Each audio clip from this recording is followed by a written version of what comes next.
Hey everybody, Suzanne here with Caregiver Haven. So if you've ever ended the holidays feeling more exhausted than joyful, then this video is for you because the holidays are here and we have to talk about them. And caregivers tell me all the time, the holidays feel like a marathon.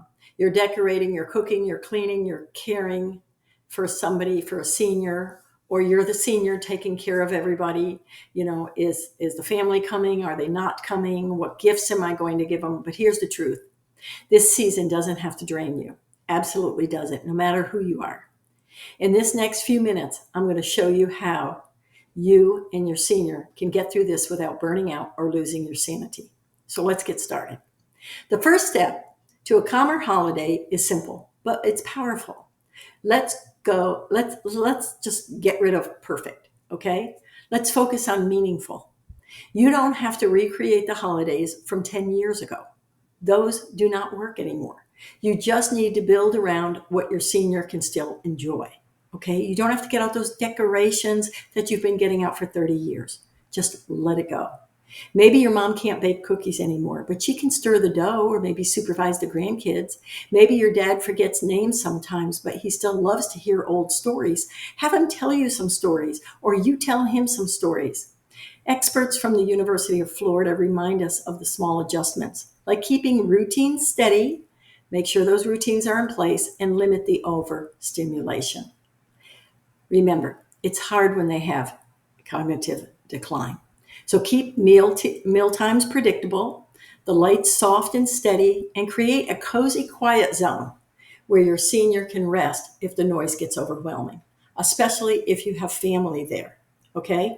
So, what I mean by that is there should be a corner of the room, and you can start practicing with it before the holidays because it's a great thing to have year round. It's a cozy corner. It's a corner where they have their newspapers, they have a radio, they have their favorite chair, they can put their legs up. Of course, they have strips in front of the chair, so when they get up, they won't slide back or anything like that. It's got good lighting, and it may even have their noise canceling headphones and a soft blanket or something that they can fiddle with their hands. It's an amazing place for them to just sit. They might fall asleep. They might just sit there and relax, listen to the radio, listen to old music on their iPhone with their noise canceling headphones on.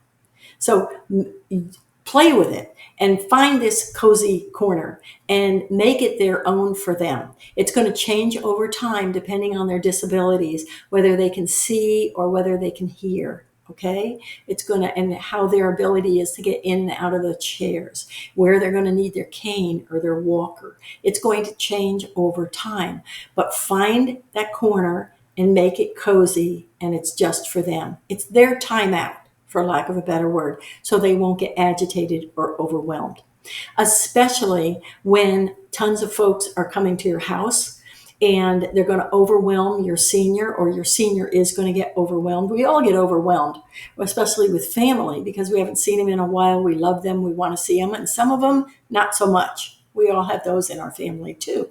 So make this a safe place for them where they can watch the family, but they don't have to be a part of it. That's their cozy corner during the holidays.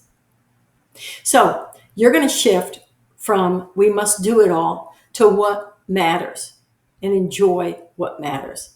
The whole day is going to feel a lot lighter. And the holidays also are going to bring a lot of deep loneliness for older adults.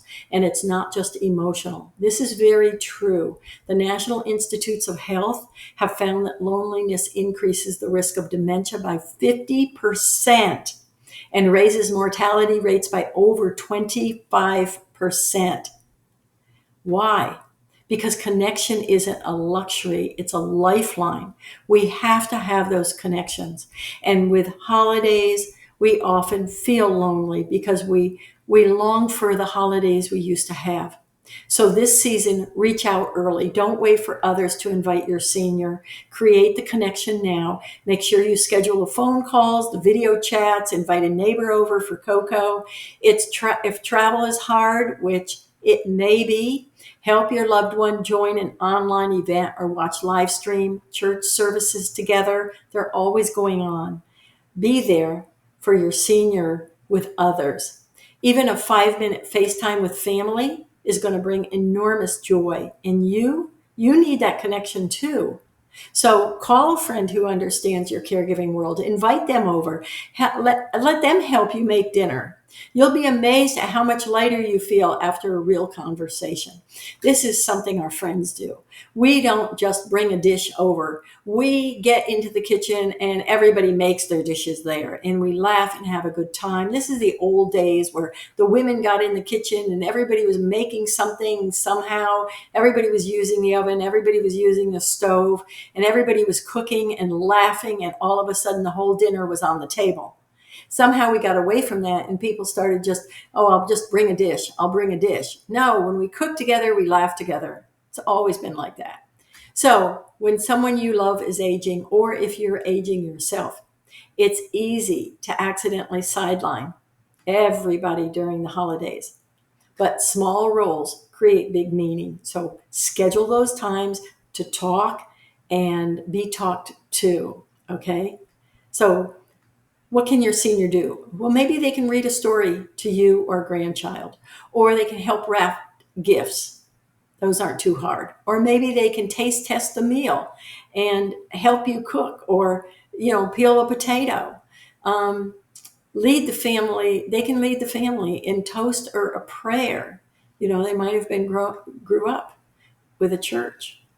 So if your loved one is struggling with memory, lean on sensory traditions, the favorite songs, the old movies, or familiar smells like cinnamon and pine. And those little sensory sparks can awaken powerful emotions and make the senior feel connected to the moment and to you. Use those sensories, okay? We often push through until we're running on fumes, and we're glad the holidays are over, and now all of a sudden it's the first of the year. And before we know it, it's halfway through the year. But self-care isn't selfish. It's survival, and you have to take care of yourself. So don't shrug it off when somebody says, let me know if you need help. Say yes and be specific. What do you need help with? Make a list today of everything you're going to need help with, like getting mom's medications or running errands, or can you pick up groceries on Thursday? Can you take mom to the doctor? All of this. According to the University of Michigan Department of Psychiatry, that help prevents emotional and physical collapse, especially during the holidays. So ask for that help. Be ready. Make that list and say, this is what I'm going to need to have you do. Can you take mom to the bathroom today? That's always nice. Block out 15-minute resets, a short walk, a quiet corner for yourself, or your headphones with noise canceling. So don't forget to take self-care and use it wisely so you can keep showing up. You're allowed to take a breath, even enjoy it. Okay. If old traditions stress you, let them evolve. They don't have to be the exact old traditions you had. You don't have to put up that big, huge tree anymore when nobody's going to need it anymore. Put up a small one.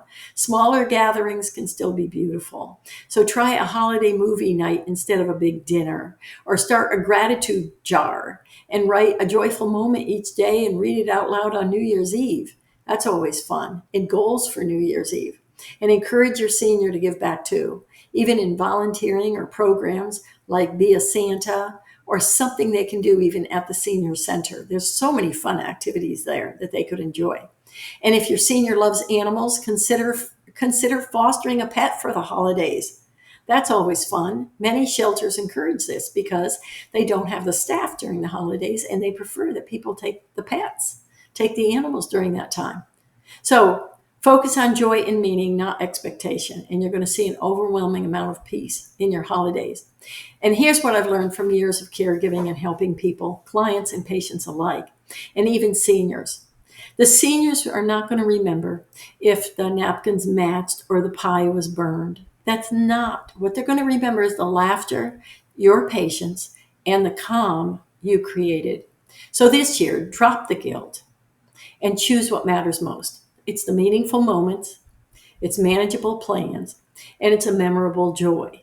The joy of giving, the joy of loving is always there. When you stop grinding through the holidays and you start being present, everything changes for you and for them. And if this message spoke to you and it spoke to your heart, then I want to personally invite you to join us by subscribing to the YouTube channel.